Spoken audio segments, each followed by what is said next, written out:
Welcome to Nate the Child's Corner. It's your boy Nate. And while this is and always will be a safe place to discuss mental health issues, we're going full tongue in the cheek on this one.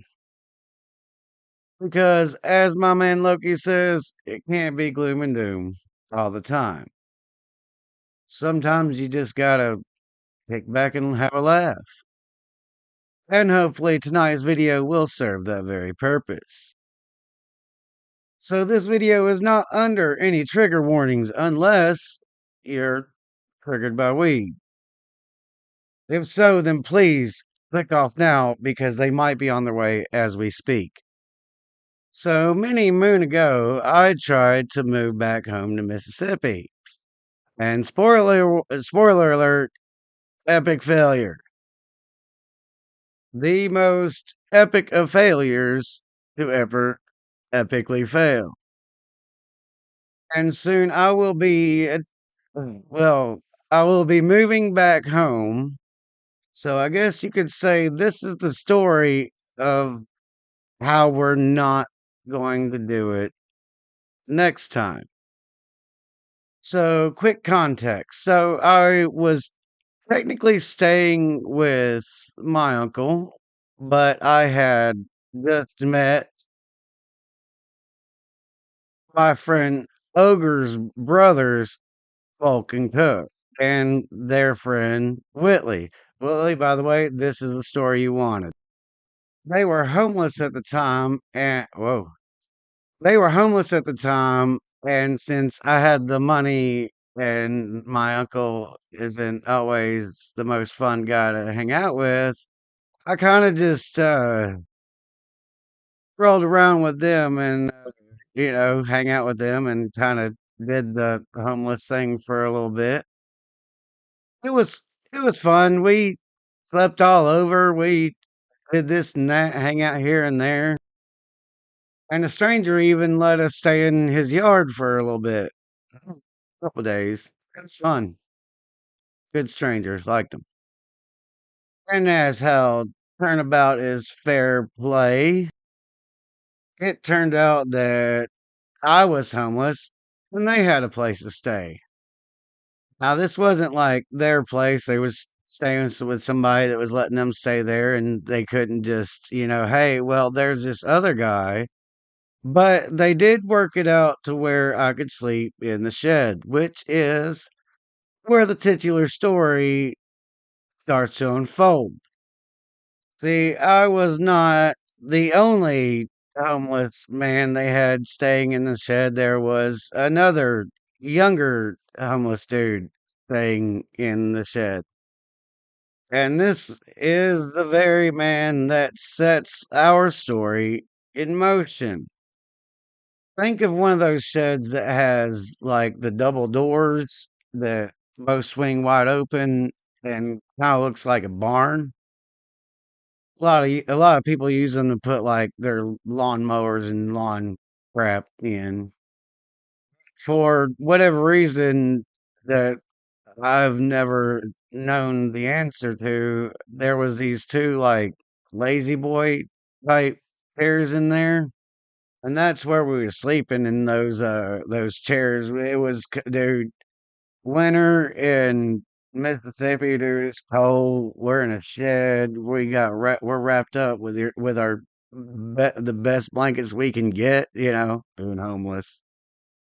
I wake up to realizing that banging on the door and the screaming that this is the police, open up.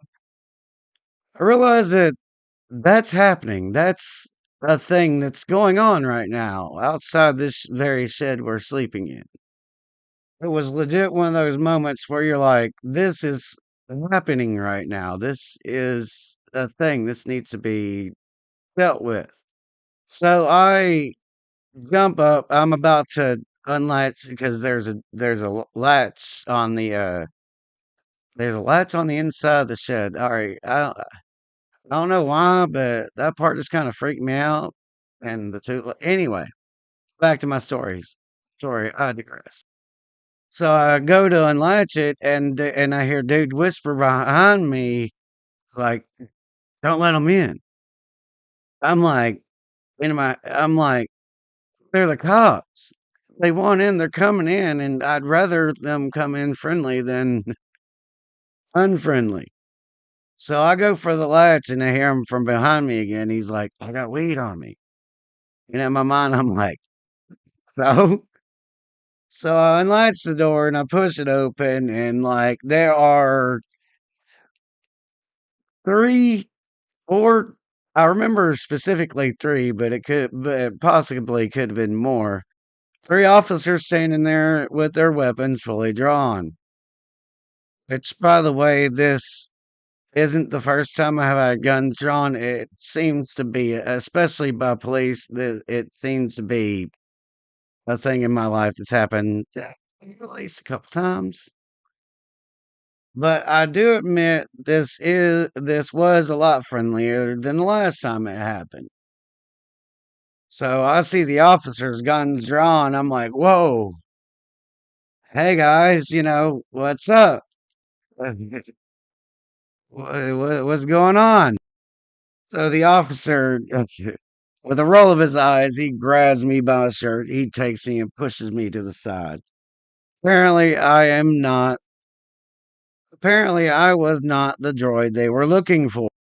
So, as you imagine, a big old police officer, what to do, kicks off wearing handcuffs, and they got me to the side. They got him to the side. Before they put us in the car, he's searching my pockets, and he finds what we are going to refer to as the devil's lettuce.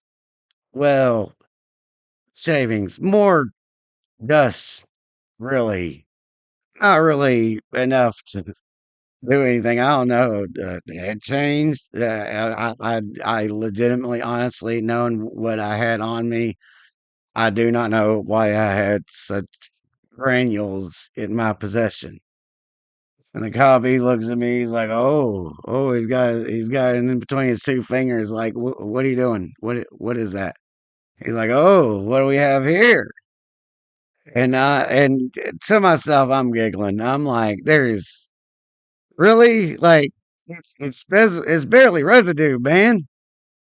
So this is Mississippi cops. They got me hook, line, and sinker. Throw them in the back of the cop car. So a little time passes. They're back there in the shed. They're looking. They're doing their cop thing. And I'm just kind of sitting there doing what you do when you're handcuffed in the back of a cop car, just sitting and, well, I mean, really looking around. I mean, what can you do?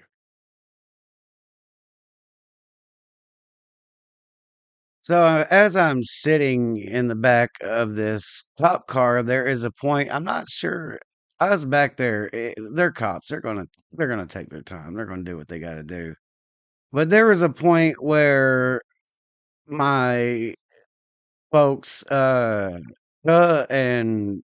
Whitley were back there yucking it up with the cops. I'm like, man, I'm locked up in this cop car, and they're out there just yucking it up. And about that time, I was thinking that they both, and Whitley, they both turn and point, not at the cop car. They point directly. They laughing, folks. Okay, their boy is locked up in this cop car, and they over there first they yucking up with the police. You can't be doing that when your man's in the car. What are you doing? But not only that, they turn and they point and they are laughing, man. They are really hee hawing it up. I'm like, stick a pin in this. We'll get back to what was going on there. Quite interesting story in its own right. So now I'm sitting in this cop car and I'm disgruntled at, my folks over there laughing at me. Need to find out what that's about later. And after some time, he's got, I don't know, dude, like he's got a little bit, I don't know what, like, but anyway, I see a cuffed hand come out the window, and I'm like, Did he just? And as I'm thinking that, an uncuffed hand. I don't know how, but he had slipped one of the cuffs.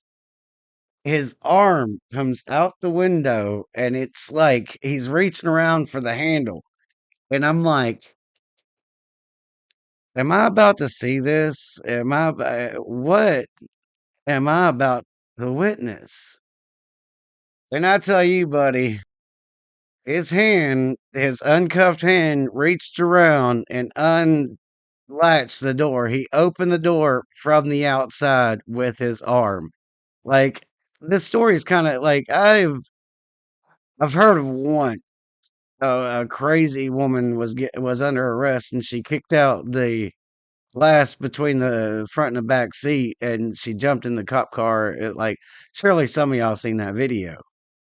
But yeah, seriously, he reached out, he grabbed that handle, he popped that door open, and it's funny because it opened, but he sat for like a quarter of a second, and then dude, he popped out of that car. He looked right, he looked to left, and he took off, man. He was it's and dude, I at this time I am literally in my cop car losing my mind, like did that man just cracked not only his cuffs, but the cop car. He got out of the daggum cop car, y'all. I ain't even know it's possible, but things we see. So he takes off. He's gone. And I'm lit up at this time. Like I am what do I do? What could I do? Like I'm handcuffed in the back of it. I can't tell nobody. So I'm like sitting there like I'm way too chill for how lit up I was in the back of that cop car. I was like, my eyes are like wide as saucers. And like there's one point where another cop car comes up, he pulls up, and I'm like, I look at the cop car, I look at the cop pulling up, he goes to the back and like looking at him, looking at the empty cop car, looking at him, looking at the car, looking at him. And but he walks to the back and does his thing, and I'm like, "Oh wow, man, they don't have a clue." So as I'm sitting there, full on, almost full freak out mode, I ain't never seen nothing like that, and I didn't think I was ever gonna, but there it is. As I'm sitting there, a more senior officer and a younger officer, they come and they're talking in the street, and you know, one of them comes to the cop car, and two things are happening at this very moment. As the senior officer bends in, I don't know, he's like grabbing something. I forgot what he was doing. But like as he's been in the car, I look at him and I'm like, he's gone. And the cop's like looking at me, like, what is this crazy man talking about? What? And as I'm trying to like explain, but I keep saying he's gone. That's all I'm saying. Oh my god! Now that I think about it, I really probably look like a crazy man to that cop. But while the senior officer is trying to figure out what I'm saying, the yeah, I gotta think he's a rookie. Like he's a young looking dude, probably ain't been on the force that long. So while I'm trying to get out what's going on to this other officer, the younger guy in the back, he's like, because he sees the empty cop car. Like, and he wants to say something. He's like, he wants to say something, but what? What do you say? This is my last day of work. Oh no.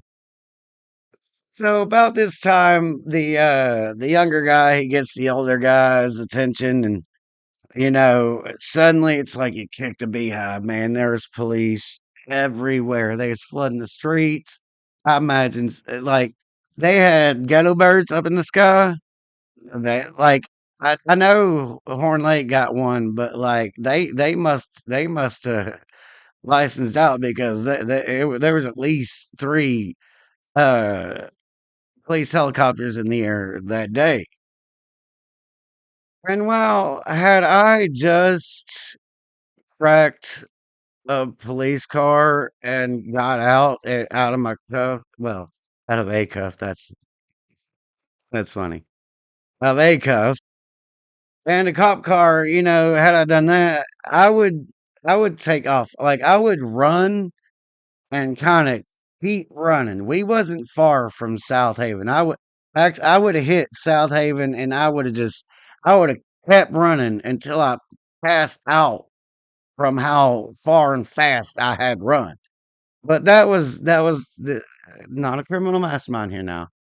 That was not his method. His method seemed more like madness to me. He chose the swoop and squat method. So he dove into a dumpster, like, well, not a dumpster, those green garbage cans that you put by the corner that you put your trash in. I don't know why he thought this was the greatest hiding spot in the world, but yeah, he dove into a garbage can. And so, it's busy and a little time passes and they take me to I don't know what they call it, precinct, I guess. And he's getting me out of the car, and he's as he's walking up, another officer, as he's getting me out of the car, another officer he walks up, and they're chit chatting because there's nothing really important going on. He's just got to go, bro and Gus here, just on chit chat, and they're talking about the dude, and the cop points at me. He's like, is that him? And and the other cop, he's like, nah, this is another guy. This is something different. And so and when he says that, the other cop, he looks at the cop that's got me. He's like, they're gonna crucify him. So I like direct quotes here at Nature Child's Corner. And now that is a direct quote. They are going to crucify him. So the cop, they break it up water cooler moment over, I guess. So that he takes me into the building, and it's kind of funny because he's got me out front. He's got me by the cuffs on the back, and he got me out front. But like the road forks, there I could go straight or I could go to the right, and I'm like I'm in handcuffs. I'm like, where you want me to go, man? What? Like you got me in these cuffs, man. You got me out front. I don't know what you're doing. You got me on. I was on one, as they say that day. I was very, I believe the term is animated. Where you want me to go, man? So like I can hear his eyes roll in the back, roll around in his head as he tugs me to the side. He takes me back to the booking room, and I'm cuffed to the wall. I don't know why. Like I got a few. I'm normally high. I feel like this is annoying after a couple minutes. But as stated, I was on one kind of, and yeah, I like to enjoy my crazy every now and then. Sometimes it can make certain more seemingly serious situations more fun. So I was kind of just riding that mood out, and I was totally chill. I mean, even if they got me on my granules, I was sleeping in the shed.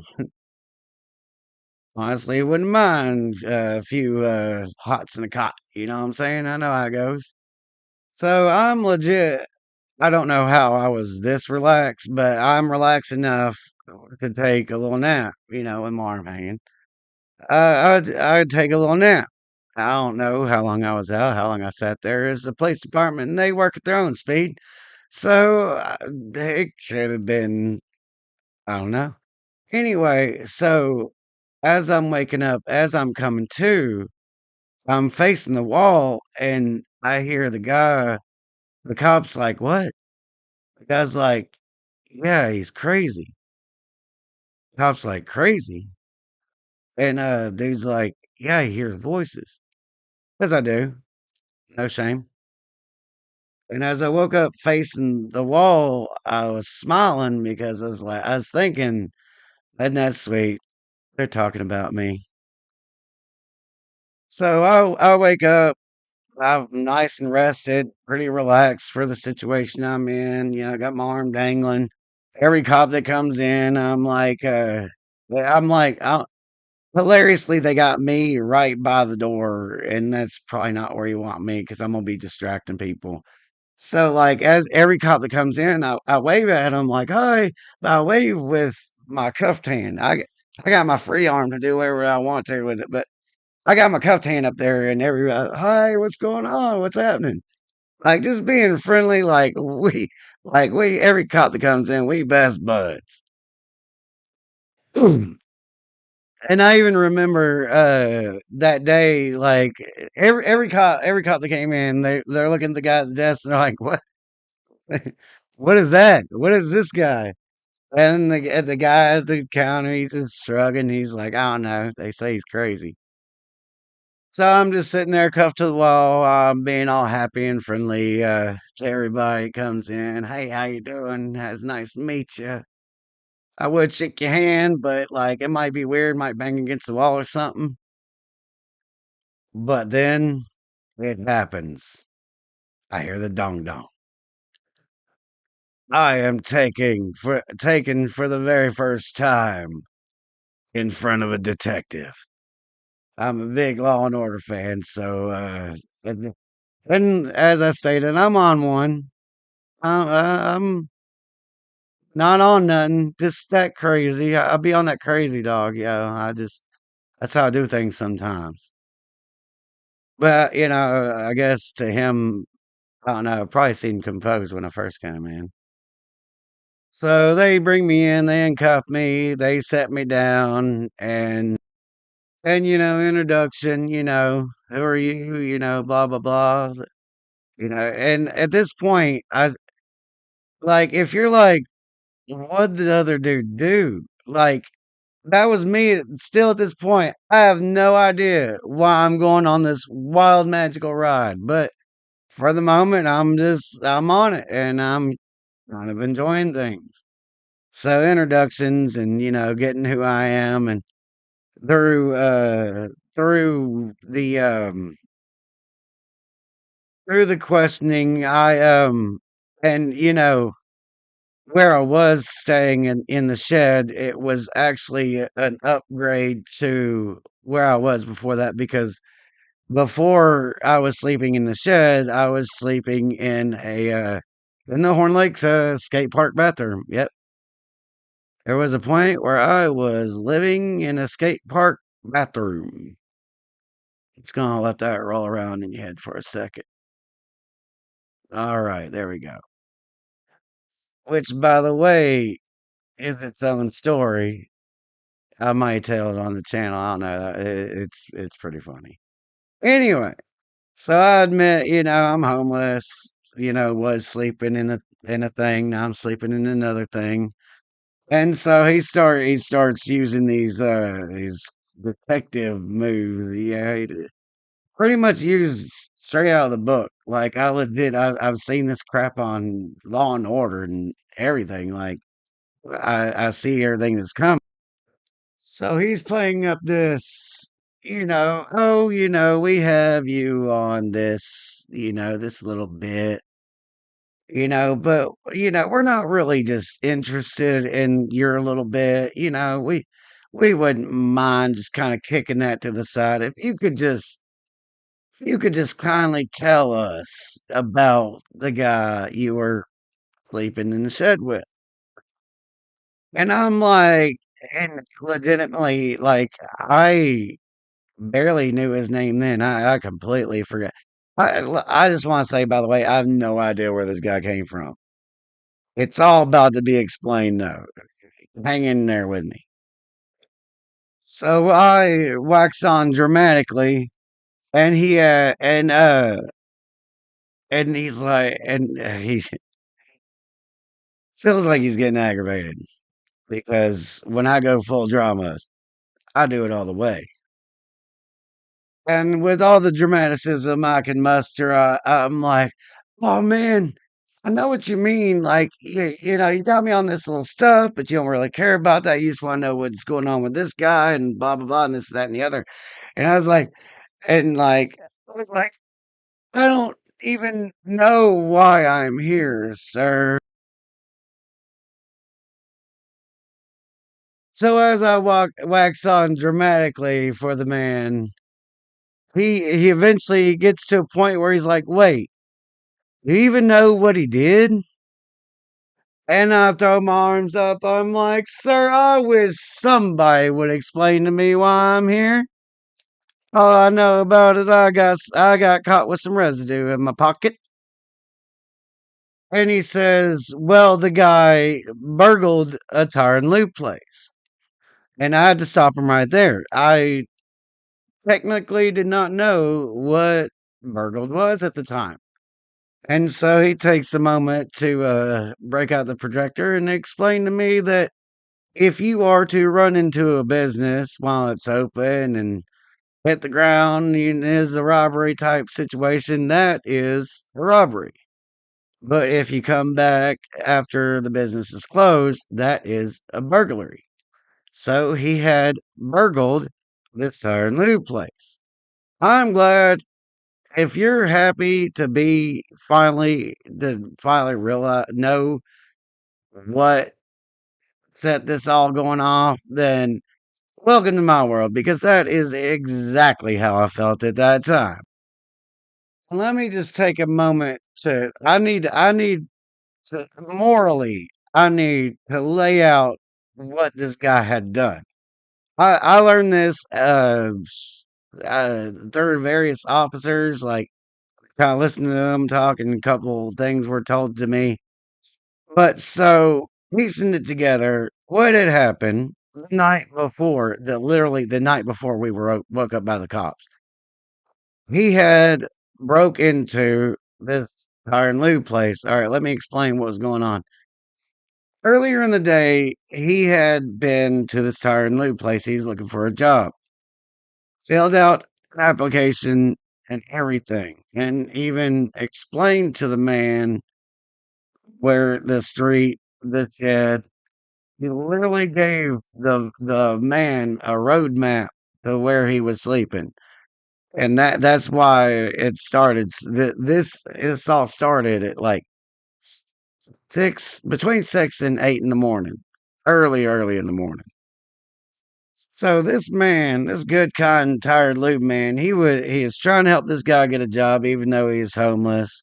I think I remember hearing that this guy was actually trying to like help him find some kind of housing. Yeah, he explained he's sleeping in his shed. So, and this is why good people stop doing stuff crap for people because of this. Like, this guy's legitimately, the tire lube guy is legitimately trying to help this guy find a job, to help him find some housing. And this guy, I think it's a great idea to come back in the middle of the night and burgle this man.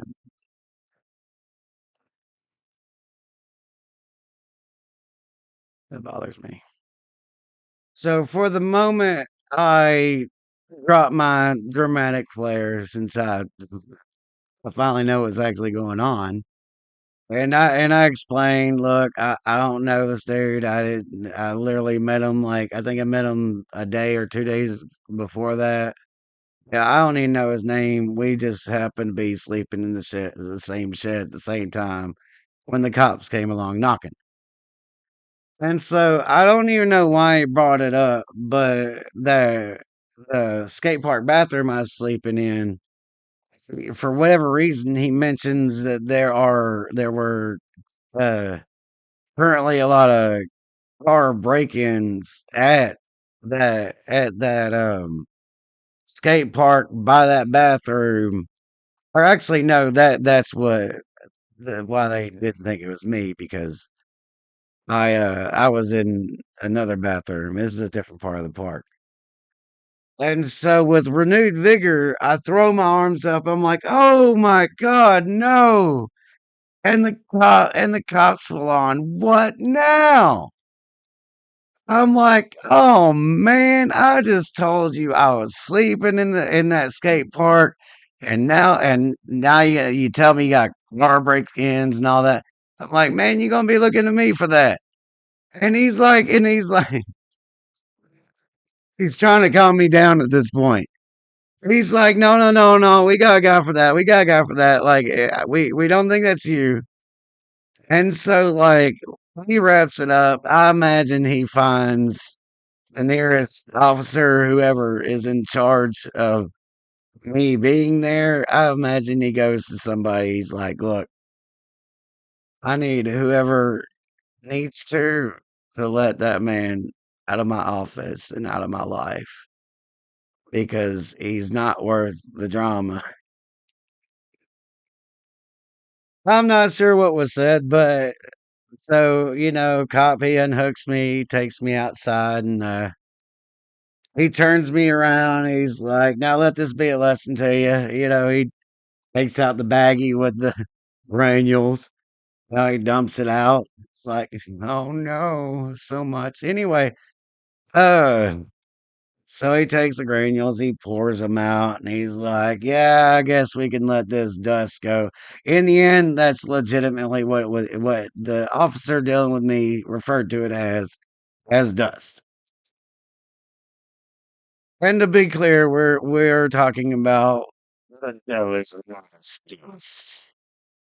So he pours that out and he kicks me on down the street, and Lulu skip to my Lou back to where my friends are at, and dude, I was so happy. Oh my god, it was a fun experience, but it was still stressful. You're dealing with a bunch of cops, and you got to figure out what they're thinking and tell them what really went down. And it was a big old long experience. This literally took the story literally encompasses an entire morning. I'd say till about, I don't know, 11, between 11 and noon. So like from about 6 to 7 in the morning to like 11 and noon. That's how long this was going on. So I knock on the door and Whitley's face lights up. She's like, "Guys, he's back." And they're like, the other guy, and like she's like, "No, it's Nate." And so we're palling around like, "Oh my god," and this, that, and the other. And like suddenly take that take that pen out because this is where it's at. And I remembered them laughing at me while I was sitting in the cop car. Right, still slightly miffed about that. So I asked them, I was like, "When y'all was yucking up with the cops, what was it? I saw y'all pointing and laughing at me. What was that about?" And they were like, "We were telling them to be careful with you because you're crazy. You hear voices and stuff." So, by the way, these cops have been warned multiple times about me. And that's the story of the morning I get to hang out with the Horn Lake Police Department, Horn Lake, Mississippi. Good times, y'all.